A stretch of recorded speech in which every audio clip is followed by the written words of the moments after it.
Before I get started, I do consulting on where you can move. I'll work with you to find the perfect place for you to move to. There's more information at the end of the video about that. Now let's get started.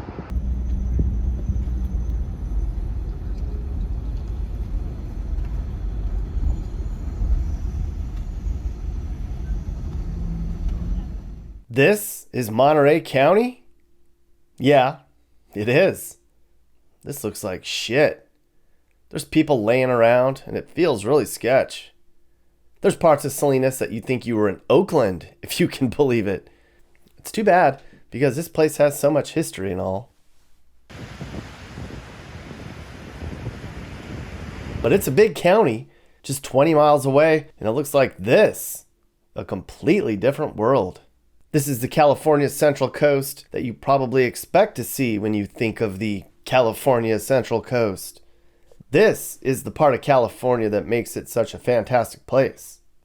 Monterey County is very complicated, and I thought if there's a place that demonstrates the huge wealth gap in California, then it's right here.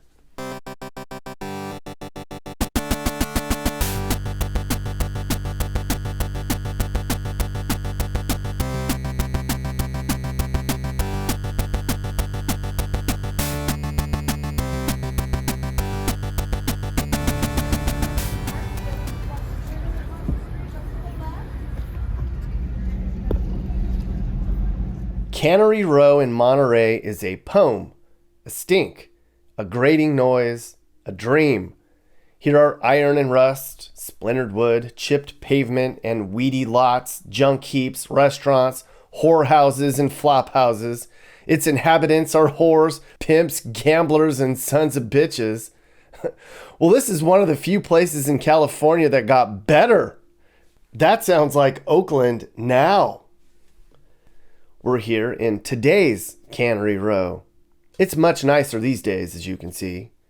It's the most famous place and the crown jewel in Monterey, which is along the coast right here in Monterey County. Back then, Cannery Row was formed by Chinese fishermen who came all the way across the Pacific Ocean to set up a fishing industry, if you can believe it. It grew to become the sardine capital of the world and was very important for feeding troops during our major battles. It's really neat here. It feels like you're back in time. You could stroll around here every weekend and mingle and shop and get your fresh fish at the same time.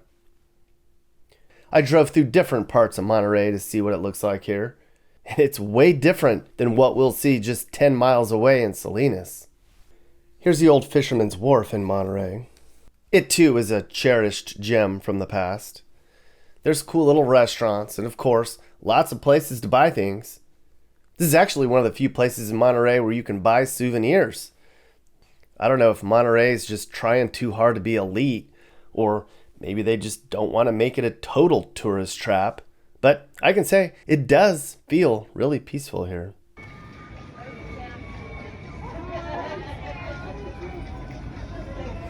My favorite part was looking out over the water. Those are sea lions that are so famous they have their own social media pages. That there is protected marine wildlife. They do a pretty good job of that here. The sea otters and sea lions can sure bring a smile to your face too.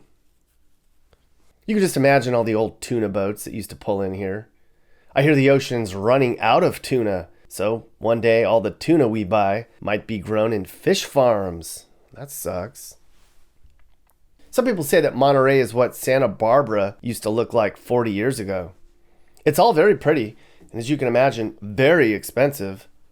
The typical single-family home here is well over $1 million these days. It's just very exclusive. There's only 29,000 people here, and there isn't much room to build. But I can't imagine they would welcome more people moving in anyways, especially low-income folks. However, most of the people here aren't rich. A lot of families bring in about $80K a year annually. 75% of the population here is white. For some reason, Monterey lost like 13% of its population in the early 2000s. No idea why. Does anyone know why that happened? The current mayor here is a Democrat, in case you're wondering. Seems like a Democrat-y kind of place. Monterey's just about average when it comes to crime. But come on now, it's pretty damn safe here. There aren't murders or anything. The weather here is really nice if you like mild. It'll be 58 in the winter and 70 in the summer. There's a lot of fog here if that's your thing. One thing they have going for them is all that chilly, cloudy weather drives homeless people into the big cities. It's not fun sleeping on sidewalks when it's cold and damp all the time, right? Anyways, it's just super neat here. The wharf, the culture, the art, the history. John Steinbeck made this place famous. This whole region feels very exclusive. Pebble Beach is here. Santa Cruz isn't too far away. It's one of the prettiest sections of coastline in the state, and it all seems very out of touch with what's happening in the rest of the state. But you want to see a real out of touch bubble? Just down the coast from Monterey, maybe 10 minutes away, is the community of Carmel, or Carmel by the Sea. To get there, you drive along what locals call 17-mile drive. I don't know why they call it that, because it's only 10.8 miles long. I measured it. There's only 3,300 people here in this little village right along the coast. It just eeks exclusive. Look at those homes, and look at that view.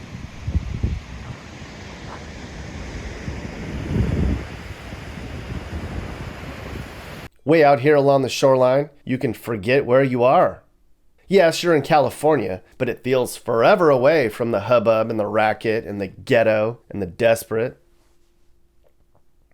These houses have all sold for anywhere between $8 and $36 million, so don't get your hopes up. You'll never live here, but you can dream about it, I suppose. Here's what the regular hoods in Carmel look like. These places are all very expensive too. Actually, I just looked it up. You can't get anything under like $2.5 million here. And the whole place. It's very distinctly European. Kind of Renaissance-y, Mediterranean, whimsical. You can tell that a lot of these homes were built by artists like this intentionally. And get this, a lot of the houses here don't have addresses. They just give their house a name or describe where it is. Like, my house is the Hansel and Gretel cottage. Or, my house is called our house. Okay. Casa Carmel. Hobbit house. Marchen house. I think that's German. My house is on the west side of San Antonio Street, 3 houses south of 12th Avenue. If you want to come see me, figure it out. How do they get their mail, you're wondering? They go to the post office and pick it up just like the olden days. I hear they don't let you cut down a single tree here. No way. You'll get busted for that. And there aren't any streetlights here anywhere in town. They won't allow for any sidewalks, chain restaurants, or billboards either. I guess that's kind of neat, but I don't think I'd fit in here. Just about everyone here is older and white and somewhat wealthy, at least on paper. I don't know how the kids who grow up here can expect to be able to stay here after they finish school. This is interesting about Carmel by the Sea. It lost 1/3 of its population over the last 30 years. Look at that. I couldn't figure out why they lost people here either. What's going on? Downtown Carmel might be the quaintest little town you've ever seen. All these little boutiques and coffee houses and artsy stuff. It's very postcard perfect, isn't it? Peluche, whatever that is. Kate Spade. Okay, I've heard of that one.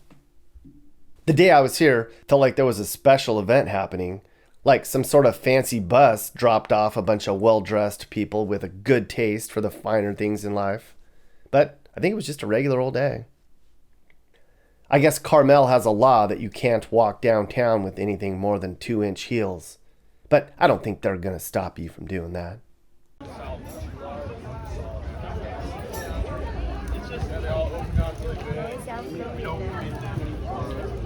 It's all very nice and charming here.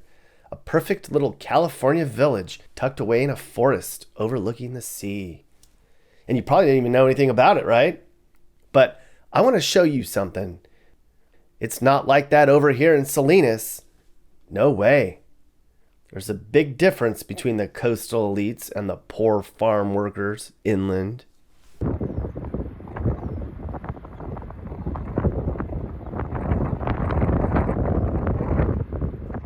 A lot of people don't know a lot about Salinas. It's the biggest city in Monterey County. There's 163,000 people here, and it's getting way bigger. That's because it's one of the last affordable places to live in this part of the state. It's also growing because of the influx of agriculture workers.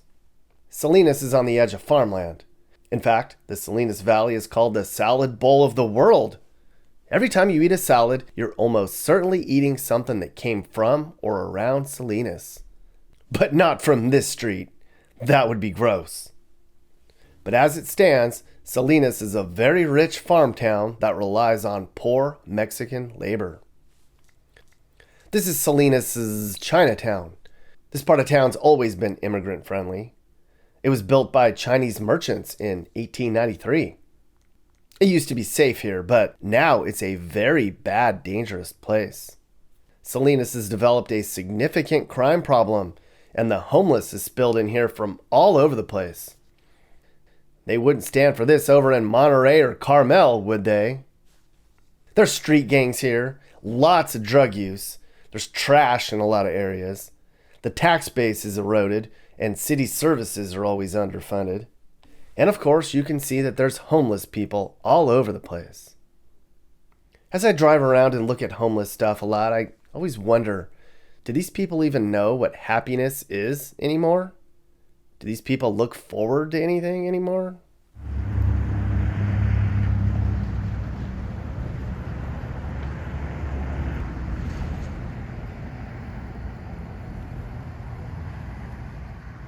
Salinas is also a sanctuary city. 75% of the population here is Hispanic. Not too long ago, two a-holes from El Salvador murdered some people that were just sitting in their car. My God. Hey Juan, do you have any relatives here? No say. How do you not know that? Hey, I was thinking of you. I grabbed a breakfast burrito from this place when I was in Monterey that day. Best breakfast burrito ever. Is right.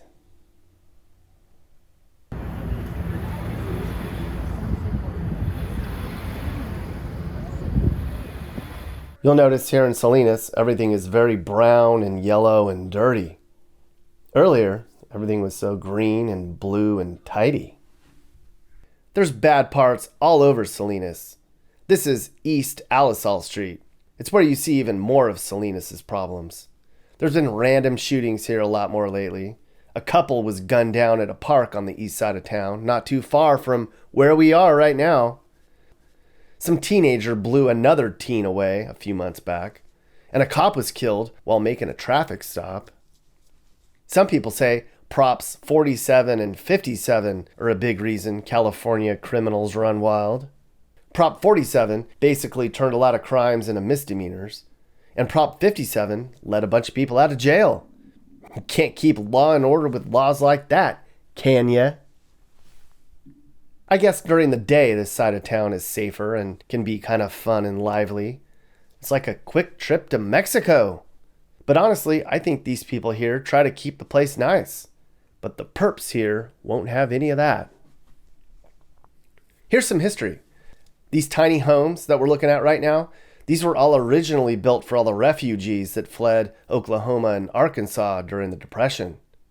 Today, almost all these houses are for agriculture workers from Mexico and Central America. Hard workers they are. They make it possible for all of us to enjoy fresh produce every day. Too bad they have to deal with the BS around every corner, because this is also gangland.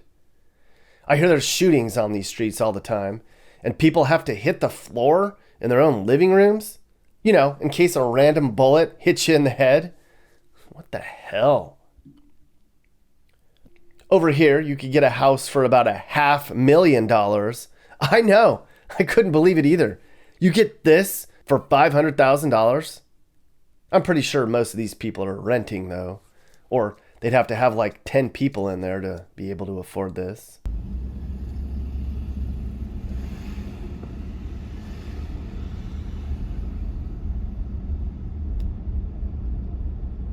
Downtown Salinas, though, is nice. It's way less dangerous and dirty than over in East Salinas. There's a lot to do here if you want to stay entertained. I kind of think this part of town's pretty cool. Salinas has a lot of history. John Steinbeck was born here. Everybody remembers John Steinbeck. It's kind of hard to forget about him when you're here because they remind you about him all the time. Activist Cesar Chavez marched through these streets, fighting hard for farm worker rights. Some of the old-timers in town here actually marched with him back in the day. That's cool. Look, California can be cruel at times, but there's opportunities for anyone if they put in the work. Maybe one day, folks in Salinas will work hard so they can move on up to the much safer part of the county over here by the coast. But probably not. I don't think they'd like it over here anyways.